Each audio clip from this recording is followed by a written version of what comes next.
दो तरह की डेफिनेशंस पढ़ी हैं। एक मैटर की हमने फिजिक्स वाली डेफिनेशन पढ़ी है, what is it, anything that has mass and occupies space. और एक हमने मैटर की केमिस्ट्री वाली डेफिनेशन पढ़ी है, what is matter, it is anything that is composed of particles. तो अगर मैं कहूं कि matter is anything that is composed of, matter is anything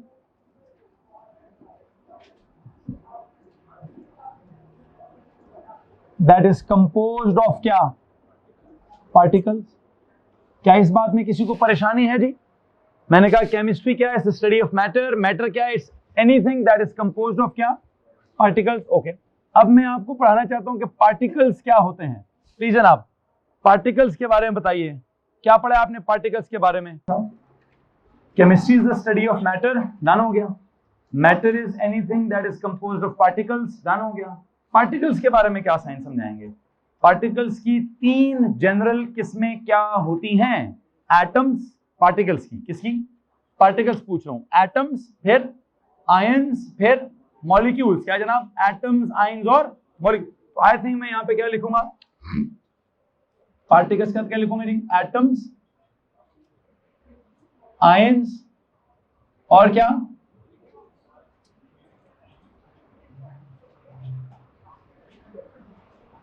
okay अब मेरा आपसे सवाल यह है कि आपने इन तीनों पार्टिकल्स में से कौन सा पार्टिकल पढ़ लिया है?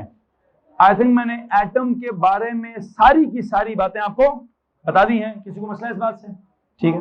फिर मैंने मतलब एटम का सेंट्रल पार्ट क्या होता है, न्यूक्लियर पार्ट क्या होता है, प्रोटॉन्स क्या होते हैं, न्यूट्रॉन्स क्या होते हैं, न्यूक्लियन क्या होता है, मास क्या होता है, नंबर क्या होता है, फिर उसके बाद इलेक्ट्रॉन्स कितने होते हैं, उनकी कॉन्फ़िगरेशन कैसे होती है, उनमें पहले शेल में कितने होते हैं, दूसरे शेल में कितने होते हैं, तीसरे में क्या होता है, और इसका जो ये जो आपकी क्या बोलते हैं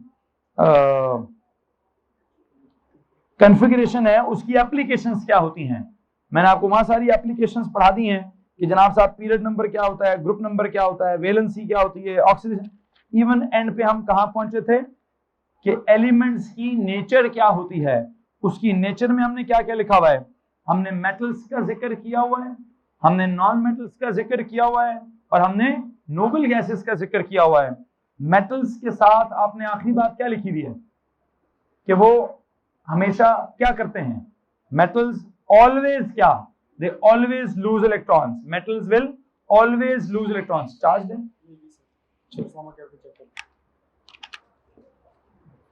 मैंने बोले मेरे क्लास में ना ये 2 3 4 रखा करें, ये तो बहुत मसला है फिर।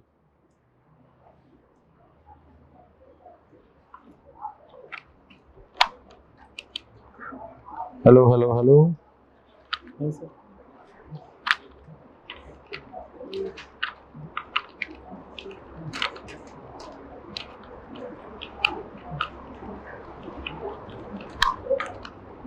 Hello hello hello hello hello. नहीं सर जी, मैं देखता हूँ इसको निकाल दें सर बीच में से।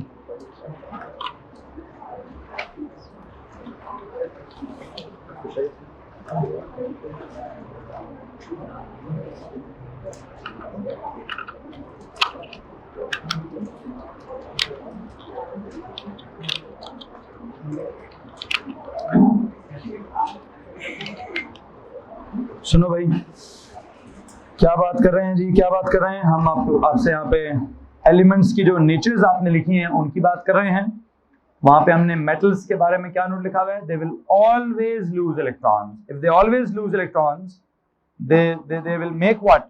जब वो लूज करेंगे इलेक्ट्रॉन्स को, तो प्लीज बताइए वो क्या बनाएंगे? लूज करके वो क्या बनाते हैं? पॉजिटिवली चार्ज आयन बनाते हैं। और जब वो पॉजिटिवली चार्ज आयन बनाते हैं तो हम उनको कहते क्या हैं? कैटाइंस कहते हैं। क्या कहते हैं जी? हम उनको कैटाइंस कहते हैं। ऐसे मुझे एक बात बताएं, आपने कैटाइंस की कोई लिस्ट बनाई नहीं है? हाँ जी, कैटाइंस की कोई लिस्ट बनी हुई है जी? नहीं। ओके, एक काम करते हैं, मुझे लगता है मुझे कैटाइंस की लिस्ट बनानी चाहिए। उसके बाद एनाइंस की भी देखते हैं। आपके पास आखिरी पेज में ना 3 कॉलम्स बने हुए, शायद चेक करें। सबके पास आखिरी पेज पर 3 कॉलम्स बने हुए हैं, और उन 3 कॉलम्स में पहला जो कॉलम है उसमें क्या चल रहा है, उसमें ना मेटल्स का कॉन्सेप्ट चल रहा है। दूसरा जो कॉलम है उसमें क्या चल रहा है, उसमें नॉन मेटल्स का कॉलम चल रहा है। तीसरा जो कॉलम है उसमें नोबल गैसेस की बात चल रही है। नोबल गैसेस में और मेटल्स में और नॉन मेटल्स में एक बात जरा गौर से सुनने वाली है, इनमें से कौन से एलिमेंट्स ऐसे हैं जो सिर्फ एटम्स की तरह एग्जिस्ट करते हैं? सवाल है जी। जो नोबल गैसेस हैं, how do they exist? They exist as independent, मतलब उनके साथ क्या लिखा हुआ है कि देयर वैलेंसी इज 0, जिसका मतलब क्या है, their valence shell is complete. तो क्या करेंगे, ना लूज करेंगे, ना गेन करेंगे, ना शेयर करेंगे। अगर उन्होंने ना लूज करने हैं, ना गेन करने हैं, ना शेयर करने हैं, तो उन्होंने एग्जिस्ट कैसे करना है? उन्होंने एग्जिस्ट करना है एज एटम्स। एज कौन से एटम्स? As independent atoms. तो बता मैं क्या चाहता हूं, मैं चाहता हूं आप यहां नोबल गैसेस वाले कॉलम में सबसे पहली बात लिखें। सबसे पहली बात नोबल गैसेस वाले कॉलम में जाएंगे, वहां एक जुमला लिखवाना चाहता हूं। वहां पे आपने पहले से लिखा हुआ है their valency is 0 because their valence shell is complete.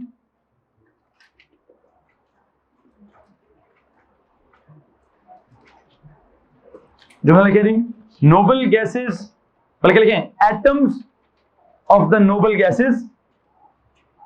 Nobel gases वाले कॉलम में जाएं। क्या? हाँ, मैं नेचर की बात ही कर रहा हूं। नोबल गैसेस की नेचर के अंदर लिखवा रहा हूं कुछ। नेचर ऑफ द एलिमेंट में 3 कॉलम्स बने हुए हैं, पहला मेटल्स का, दूसरा नॉन मेटल्स का, तीसरा नोबल गैसेस का। और मैं नोबल गैसेस वाले कॉलम में एंड पे कुछ लिखवाना चाह रहा हूं। क्या लिखवा रहा हूं? Atoms of the noble gases. क्या लिखा है वैसे? Atoms of the noble gases do not lose comma gain. Atoms of the noble gases do not lose, gain or share electrons. Do not lose, gain or share electrons. Do not lose, gain or share electrons. मैं थोड़ा सा जुमला और लिखवाना चाहता हूं, मुकम्मल करना था। Atoms of the noble gas do not lose, gain or share electrons. Hence they exist as what? As independent atoms. Hence they exist as क्या? Hence they exist as independent atoms. Hence they exist as independent atoms. इधर मुझे कुछ समझाने की जरूरत है। Independent atoms. Can you please underline the word independent atoms? क्या मतलब निकल रहा है independent atoms का? क्या उनका एक दूसरे के साथ किसी किस्म का कोई ताल्लुक नहीं है, ठीक है। और वो इंडिपेंडेंट एटम्स वो क्या करते हैं, वो एक दूसरे से वेरी फार अपार्ट होते हैं, जिस वजह से क्या होता है, वो एक दूसरे से इतने फार अपार्ट होते हैं कि दीज एलिमेंट्स एग्जिस्ट। ये जो एटम्स का एक दूसरे से वेरी फार अपार्ट होना, ये सॉलिड्स की निशानी है, लिक्विड्स की निशानी है, ये गैसेस की निशानी है। तो आई थिंक मैं चाहता हूं यहां पर एक और जुमला लिखवाना चाहता हूं। Please underline the word independent atoms. Independent atoms one करें, ठीक है जी। Atoms are very far apart from each other. Independent atoms का लफ्ज प्लीज अंडरलाइन करेंगे। और मैं यहां पे एक बात क्या लिखवाने देता हूं, they are very far apart from each other. Very far apart from each other, due to which they exist as gases. क्या जनाब? Due to which they exist as क्या? As gases. I hope you know कि gaseous state में particles एक दूसरे से क्या होते हैं, बहुत बहुत बहुत दूर दूर दूर होते हैं। उनका एक दूसरे से कोई लेना देना नहीं होता है, उनके दरमियान कोई फोर्स ऑफ अट्रैक्शन नहीं होती है। खैर बहरहाल मैं इस वक्त इस टर्म को मजीद आगे कैरी नहीं करूंगा।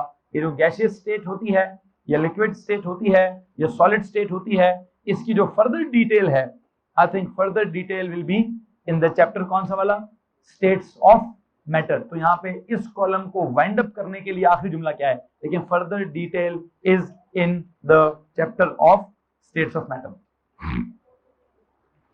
ये लिखकर मैं इस कॉलम को वाइंड अप करूंगा। बेटा पिछले लेक्चर के साथ कहानी को कनेक्ट करना है, वो नहीं हुआ तो किसी से लेना होता है ना बंदे ने। फर्दर डिटेल्स क्या लिखा है? Will be studied in the chapter, कौन सा? States of matter. I think मैं नोबल गैसेस के बारे में मजीद यहाँ पे कोई बात नहीं करना चाहता हूँ। ओके, अब आ जाए पहले कॉलम में, प्लीज पहले कॉलम में आ रहे हैं। पहला कॉलम किसका है? मेटल्स वाला। मेटल्स के साथ आपने ऑलरेडी क्या लिखा हुआ है? मेटल्स के साथ ऑलरेडी क्या चल रहा है जी? सर जी वहां ऑलरेडी ये चल रहा है कि जी दे ऑलवेज क्या?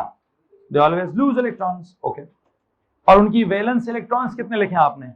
Less than equal to 3। आपने कहा नंबर ऑफ वैलेंस इलेक्ट्रॉन्स क्या होंगे? या 1 होंगे या 2 होंगे या 3 होंगे। 1 के नीचे आपने क्या बनाया है? अगर वैलेंस इलेक्ट्रॉन्स 1 हुए तो कौन सा ग्रुप है? ग्रुप 1 है। वैलेंस इलेक्ट्रॉन्स 2 हुए तो कौन सा ग्रुप है? ग्रुप 2 है। वैलेंस इलेक्ट्रॉन्स 3 हुए तो कौन सा ग्रुप है?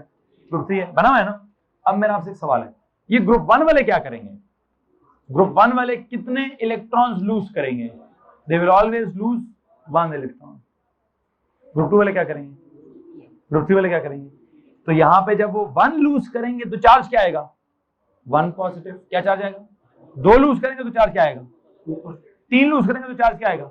3 पॉजिटिव। तो मैं यहां पर उन सब की लिस्ट ऑफ द कैटाइंस बनाना चाहता हूं। ठीक है जी, तो एक काम करिए, ग्रुप 1 के नीचे जाएं, ग्रुप 1 के नीचे जाएं, एक जुमला लिखें, ग्रुप 1 एटम्स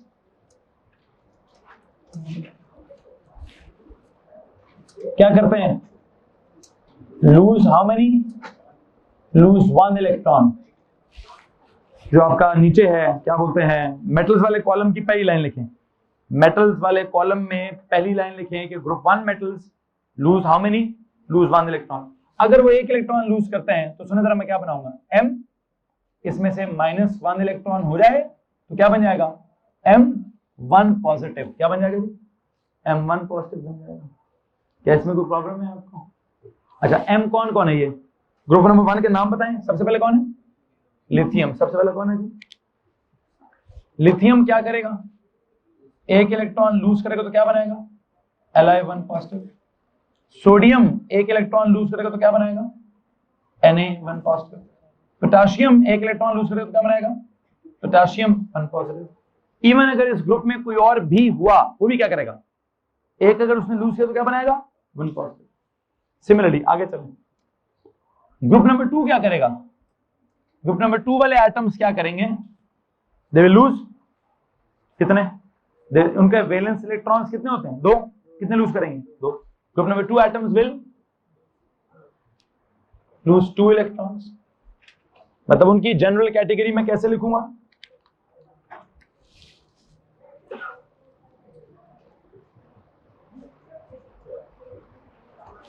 उनको अगर मैं m से रिप्रेजेंट करता हूं तो वो 2 इलेक्ट्रॉन्स लूज करेंगे, उनके ऊपर चार्ज क्या आएगा? 2 पॉजिटिव। क्या चार्ज आएगा जी? 2 पॉजिटिव। 2 पॉजिटिव। और आगे नीचे चले जाएं, और नीचे चले जाएं, मेटल्स वाले कॉलम में और नीचे चले जाएं। कौन कौन एलिमेंट्स हैं ग्रुप 2 में? सबसे पहले कौन है? बेरिलियम। उसने 2 इलेक्ट्रॉन्स लूज किए तो क्या बनेगा? क्या बनेगा जी? Be2 positive. फिर उसके नीचे कौन है? उसने 2 इलेक्ट्रॉन्स लूज किए तो क्या बनेगा? Mg2 positive. इसके नीचे कौन है? कैल्शियम। कैल्शियम ने 2 इलेक्ट्रॉन्स लूज किए तो क्या बनेगा? 2 पॉजिटिव। इवन इसके नीचे अगर कोई स्ट्रोंशियम है, उसने 2 इलेक्ट्रॉन्स लूज किए तो क्या बनेगा? Strontium 2 positive. उसके नीचे अगर कोई बेरियम है, उसने 2 इलेक्ट्रॉन्स लूज किए तो क्या बनेगा? Barium 2 positive. जो भी एलिमेंट होगा ग्रुप नंबर 2 का, उसके एटम्स हमेशा क्या करेंगे? 2 इलेक्ट्रॉन्स लूज करेंगे। और जब वो 2 इलेक्ट्रॉन्स लूज करेंगे तो उनके ऊपर चार्ज क्या आएगा? 2 पॉजिटिव का चार्ज आएगा। तो हमेशा क्या बनाएंगे? वो कैटाइंस बनाया करेंगे। यहां तक किसी को मसला है? एनीवन? अच्छा, आखिरी चीज, ग्रुप नंबर 2 के नीचे और नीचे जाए जी। किसकी बात करूं? ग्रुप नंबर 3 की बात करें। और नीचे चले जाए आप, यहां से मेरे पास जगह नहीं है। अगर मैं बात करता हूं ग्रुप नंबर 3 की, वो कितने लूज करेंगे? दे विल लूज, उनके वैलेंस शेल में कितने इलेक्ट्रॉन्स होते हैं? 3, तो कितने लूज करेंगे वो? They will lose 3 electrons. अगर वो 3 इलेक्ट्रॉन्स लूज करेंगे तो उनकी जनरल इक्वेशन में कैसे लिखूं? m minus 3 electrons will give you क्या? m क्या? 3 पॉजिटिव आयन। m के ऊपर क्या आएगा जी? 3 पॉजिटिव आयन। इसमें किसी को मसला है? एनीवन? हाँ जी? नो? ओके। अब इसकी एग्जांपल कौन कौन है? एक बोरॉन है और एक एल्यूमिनियम है। कौन कौन है जी? एक बोरॉन है और एक, तो लिखें जी boron minus 3 electrons will give you b 3 positive. क्या लिखेंगे? b minus 3 electrons will give you b 3 positive. उसके नीचे क्या लिखूं? Aluminium minus 3 electrons, it will give you Al 3 positive ion. Al 3 positive ion. Aluminium minus 3 electrons. क्या बात हो रही है भाई? ग्रुप नंबर 1 ने क्या किया? मैंने कहा जी एक इलेक्ट्रॉन लूज किया तो 1 पॉजिटिव में सारे। ग्रुप नंबर 2 वालों ने क्या किया? मैंने कहा 2 इलेक्ट्रॉन्स लूज करेंगे तो 2 पॉजिटिव में सारे। ग्रुप नंबर 3 वालों ने क्या किया? 3 इलेक्ट्रॉन्स लूज करेंगे तो क्या है? 3 पॉजिटिव है सारे। किसी को मसला है इस बात से? एनीवन? ओके। अब चलें जरा नॉन मेटल्स वाले कॉलम में। नॉन मेटल्स वाले कॉलम में, नॉन मेटल्स वालों में आपने क्या लिखा हुआ है? प्लीज ये बता दीजिए। नॉन मेटल्स वाले कॉलम में आपने क्या लिखा हुआ है? वहां पे आपने लिखा है जी दे ईदर गेन और क्या? और शेयर इलेक्ट्रॉन्स। क्या करते हैं? या वो गेन करते हैं या वो, अच्छा एक काम करेंगे, उनकी वैलेंस इलेक्ट्रॉन्स कितने होते हैं? 4 या 4 से ज्यादा। अच्छा, जब वो 4 या 4 से ज्यादा होते हैं तो कितने? 4 या 5 या 6 या 7। ये 4 के नीचे ग्रुप नंबर कौन सा लिखा है? 4। 5 के नीचे ग्रुप नंबर कौन सा लिखा है? 5। 6 के नीचे ग्रुप नंबर कौन सा लिखा है? 7 वाले के नीचे ग्रुप नंबर कौन सा है? अच्छा, मुझे एक बात बताएं, मैं उल्टा चलता हूं इसमें। ग्रुप नंबर 7 वाले कितने गेन करेंगे? 1 गेन करेंगे। क्या करेंगे? मैं अभी शेयर वाली बात नहीं समझा रहा, मैं भी समझाऊंगा। पहले मैं गेन वाली काम खत्म कर लूं। पहले कौन सा काम खत्म करना चाहता हूं? मैंने इधर लूज वाला काम पूरा करा दिया है, मतलब लिस्ट ऑफ कैटाइंस पूरी हो गई है। उधर मैं गेन वाले काम खत्म करा के लिस्ट ऑफ एनाइंस पूरा करूंगा, फिर देखता हूं क्या बचता है क्या नहीं। एक काम करें, नॉन मेटल्स वाले कॉलम में ग्रुप 1 को, मतलब ग्रुप कौन सा पहले मेंशन करूं? ग्रुप 7 मेंशन करें। ग्रुप 7 एटम्स क्या करेंगे? बताएं जी क्या करेंगे बच्चों? ग्रुप नंबर 7 वाले एटम्स क्या करेंगे? आउटर मोस्ट में कितने इलेक्ट्रॉन्स होंगे? 7। 8 बनाने के लिए क्या करेंगे? एक गेन। तो ग्रुप नंबर 7 वाले एटम्स क्या करते हैं? ग्रुप 7 एटम्स गेन करेंगे क्या? 1 इलेक्ट्रॉन। गेन करेंगे क्या? 1 इलेक्ट्रॉन। हाँ, शेयर वाली बात मैंने भी नहीं समझाई, मैं वो ये लिस्ट पूरी करके उधर आता हूं। जब वो एक गेन करेंगे तो मैं उसको ऐसे कहता हूं x गेन, मतलब +1 इलेक्ट्रॉन। चार्ज क्या आएगा? x1 negative. क्या चार्ज आएगा जी? x। तो नाम बताएं सबसे ऊपर कौन है वैसे? फ्लोरीन। फ्लोरीन 1 इलेक्ट्रॉन जब गेन करेगा तो क्या बनेगा? F1 negative. F क्या? F1 negative. फ्लोरीन Cl जब 1 इलेक्ट्रॉन गेन करेगा तो क्या बनेगा? Cl1 negative. इवन अगर इसके नीचे ब्रोमीन होता, उसने अगर 1 इलेक्ट्रॉन गेन करना होता तो क्या बनेगा? Br1 negative. किसको मसला इस बात से? उसके नीचे अगर क्या होता? आयोडीन, वो भी क्या करता? 1 इलेक्ट्रॉन गेन करके क्या बनता? I1 negative. समझ आ रहा है कि नहीं आ रहा है? इसी तरह अगर मैं कहूं कि इसके बाद कौन है? ग्रुप नंबर 6, वो क्या करेंगे? उनके वैलेंस शेल में कितने इलेक्ट्रॉन्स होते हैं? 6। तो वो 8 बनाने के लिए कितने गेन करेंगे? वो 8 बनाने के लिए 2 गेन करेंगे। जब वो 8 बनाने के लिए 2 गेन करेंगे तो हम कहते हैं ग्रुप 6 एटम्स क्या करेगा? It will gain 2 electrons. उसके लिए अगर मैं सिंबल दूं y, तो क्या करेंगे? प्लस जनरल, ये m और x और y ये जनरल सिंबल्स हैं। क्या ये मैं जनरल सिंबल दे रहा हूं। तो क्या बनाऊं? अगर कोई भी y है, 2 गेन कर लेंगे, क्या चार्ज आएगा? 2 नेगेटिव। क्या चार्ज आएगा जी? 2 माइनस आ जाएगा। मुझे जरा मेंबर्स बताएं कौन कौन है ग्रुप 6 में? ऊपर कौन है? ऑक्सीजन। वो 2 इलेक्ट्रॉन्स गेन करेगा तो क्या बनाएगा? O2 negative. फिर सल्फर, उसने 2 इलेक्ट्रॉन्स गेन किए तो क्या बनेगा? S2 negative. क्या बनेगा जी? S2 negative. और इसके नीचे कौन है वैसे? सल्फर के नीचे कौन है? सेलेनियम है शायद। क्या है? कोई सेलेनियम टाइप चीज है, उसने 2 इलेक्ट्रॉन्स गेन किया तो Se2 नेगेटिव बन जाएगा। जो भी होगा ग्रुप नंबर 6 में वो क्या करेगा, वो 2 इलेक्ट्रॉन्स को गेन करेगा और उनको गेन करके क्या करेगा, वो 2 इलेक्ट्रॉन्स को गेन करके, हाँ जी, 8 मतलब अपना वैलेंस शेल कंप्लीट करने की कोशिश करेगा और उसके नतीजे में होगा क्या, वो एटम से क्या बन जाएगा, एनाइन बन जाएगा। क्या बन जाएगा जी, एटम से एनाइन बन जाएगा। ठीक है। अच्छा, इसी तरह अगला ग्रुप बताएं जी, ग्रुप नंबर 5 के एटम्स क्या करेंगे, इनके आउटर मोस्ट में कितने होंगे, 5, ये 8 बनाने के लिए कितने गेन करेंगे, they will gain 3 इलेक्ट्रॉन्स। इसको मैं सिंबल देता हूं XYZ, Z सिंबल दे दें।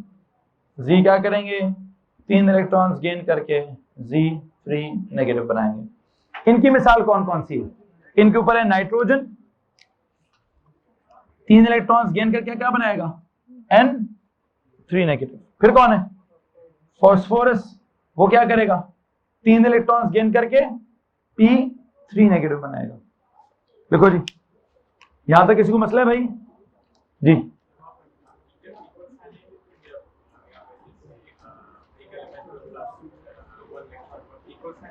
एरो का साइन देंगे, एरो का साइन देंगे।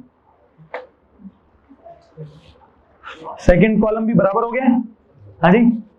आई थिंक थोड़े से 2 लाइनें हैं, 1-2 लाइनें हम यहाँ पे लिख सकते हैं जनाब। मैं ग्रुप 4 की मिसाल नहीं देना चाहता अभी आपको, मैं अभी ग्रुप नंबर 4 की मिसाल देने की बजाय आपको एक बात बताना चाहूंगा। वो बात क्या है, और से सुनिए। ये क्या है, लिथियम का क्या एटम, ये क्या है, लिथियम का आयन। अच्छा, ये क्या है, सोडियम का एटम, ये क्या है, सोडियम आयन। ये क्या है, पोटेशियम एटम, ये क्या है, potassium ion. Beryllium atom, beryllium ion. Magnesium atom, magnesium ion. Calcium atom, calcium ion. उसके नीचे बोरॉन का एटम, बोरॉन का आयन। एल्यूमिनियम का एटम, एल्यूमिनियम का आयन। ठीक है। अच्छा, मतलब जो इनके एटम्स का नाम है वही इनके आयन्स का नाम है। क्या साहब, इनके एटम का नाम भी है, लिथियम सोडियम पोटेशियम है, तो इनके आयन का नाम भी लिथियम सोडियम पोटेशियम है। ठीक है। लेकिन ये क्या है, फ्लोरीन का एटम, ये क्या है, फ्लोराइड आयन। ये है क्लोरीन का एटम, ये है क्लोराइड आयन। ये है ऑक्सीजन का एटम, ये है ऑक्साइड आयन। ये है सल्फर एटम, ये है सल्फाइड आयन। ये है नाइट्रोजन एटम, ये है नाइट्राइड आयन। ये है फास्फोरस एटम, ये है फॉस्फाइड आयन। ये मैंने क्या किया, हाँ, मैंने इन सब के नामों के एंड पे आइड लगा दिया है। क्या लगा दिया जी, आइड लगा दी। इधर मैंने क्या किया, इधर मैंने नामों के एंड पे कुछ भी नहीं लगाया। तो मैं आपको एक असूल बताना चाहता हूं कि जो कैटाइंस का नाम होता है वो बिल्कुल कैसा होता है, वो बिल्कुल वैसा होता है जैसे एटम का नाम होता है। लेकिन जो एनाइंस का नाम होता है वो क्या होता है, वो बिल्कुल वैसा नहीं होता जैसा उनके एटम का नाम होता है। उनके नाम में एटम के नाम के एंड पे क्या लगा देते हैं, आखिरी 2-3 वर्ड लेटर्स उड़ाकर IDE लगा देते हैं। क्या कर देते हैं, तो एक काम करें, यहां पर एक नोट लिखेंगे, कैटाइंस वाले कॉलम में रहें, नोट लिखें, the name of cations, cations वाले कॉलम में क्या लिखे जी, the name of cations is what, is similar to that of, is similar to their corresponding atom, is similar to their corresponding atom, is similar to their corresponding atom. The name of क्या, the name of cation, the name of cations is similar to their corresponding atoms. इसमें किसी को मसला है? On the other hand, वहां जब जाएंगे तो यहां क्या होगा, यहां जो नाम है वो सिमिलर नहीं है, वो क्या होगा, वो एंड पर क्या आ जाएगा, IDE आ जाएगा, है जी। यहां लिखे जी, the name of anions, the name of anions, anions वाली तरफ जाए जी, द नेम ऑफ एनाइंस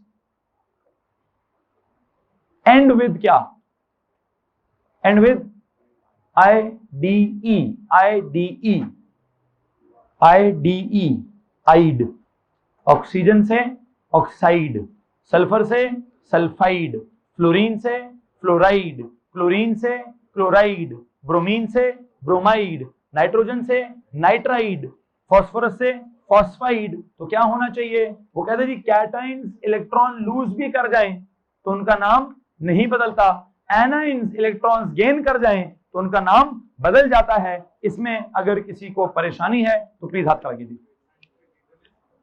हाँ जी, इसका कोई स्पेसिफिक रीजन है? मैं इसकी रीजन बड़ी अजीबो गरीब सी समझाता होता हूँ, ठीक है। और वो रीजन इसकी ऐसी है कि हमारी सोसाइटी में वो ये असूल यहाँ पे भी है भाई, उन्होंने कहा जी कैटाइंस का नाम नहीं बदलना।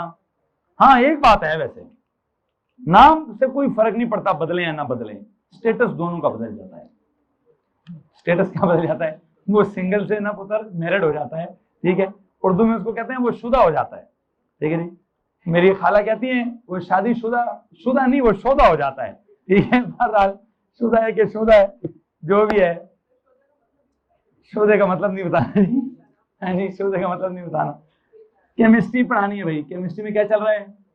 कोई प्रिंसिपल नहीं है, वैसे ही एक कन्वेंशन है कि कैटाइंस जब इलेक्ट्रॉन्स मतलब मेटालिक एटम्स इलेक्ट्रॉन्स लूज करके जब कैटाइंस बना दें तो उनको मेटालिक आयंस ही बोलें, उनका नाम ना बदलें। नाम एनाइंस वालों में जब इलेक्ट्रॉन्स गेन कर लें, उनके अंदर कुछ एडिशन हो जाए, तो उनके अंदर जब कुछ एडिशन हो गई है तो उनका नाम जरा मुख्तलिफ हो गया है। फ्लोरीन से फ्लोराइड हो गया है, क्लोरीन से क्लोराइड हो गया है, ब्रोमीन से ब्रोमाइड हो गया है। कोई रीजन एज सच स्पेसिफिक नहीं है, एक कन्वेंशन है। नाम रखने की कोई रीजन नहीं होती, नाम रखने के कुछ वैसे ही कन्वेंशन होते हैं, ठीक है। बहरहाल और किसी के पास कुछ सवाल है तो आप खड़ा करें। आई थिंक आपके जो 3 कॉलम्स हैं, इन कॉलम्स को जब हम एंड करते हैं तो हमें क्या क्या चीज पूरी तरह समझ आ जाती है। एटम्स के बारे में हमें सारा कॉन्सेप्ट पूरी तरह समझ आ जाता है, ठीक है। कि इनिशियली होना सबको क्या चाहिए था? एटम्स होना चाहिए था। जैसे नोबल गैसेस के एटम्स हैं, इंडिपेंडेंट हैं, एग्जिस्ट करते हैं, फ्री हैं, कोई लूज कोई गेन कोई शेयर नहीं, सब सीन होके। मेटल के एटम्स क्या करते हैं? होते वो एटम्स हैं, होना क्या चाहिए उनको? एटम्स। लेकिन वो अपने आप को स्टेबल करने के लिए क्या करते हैं? अपना वैलेंस शेल कंप्लीट करने के लिए क्या करते हैं? लूज करते हैं। लूज करके क्या बना देते हैं?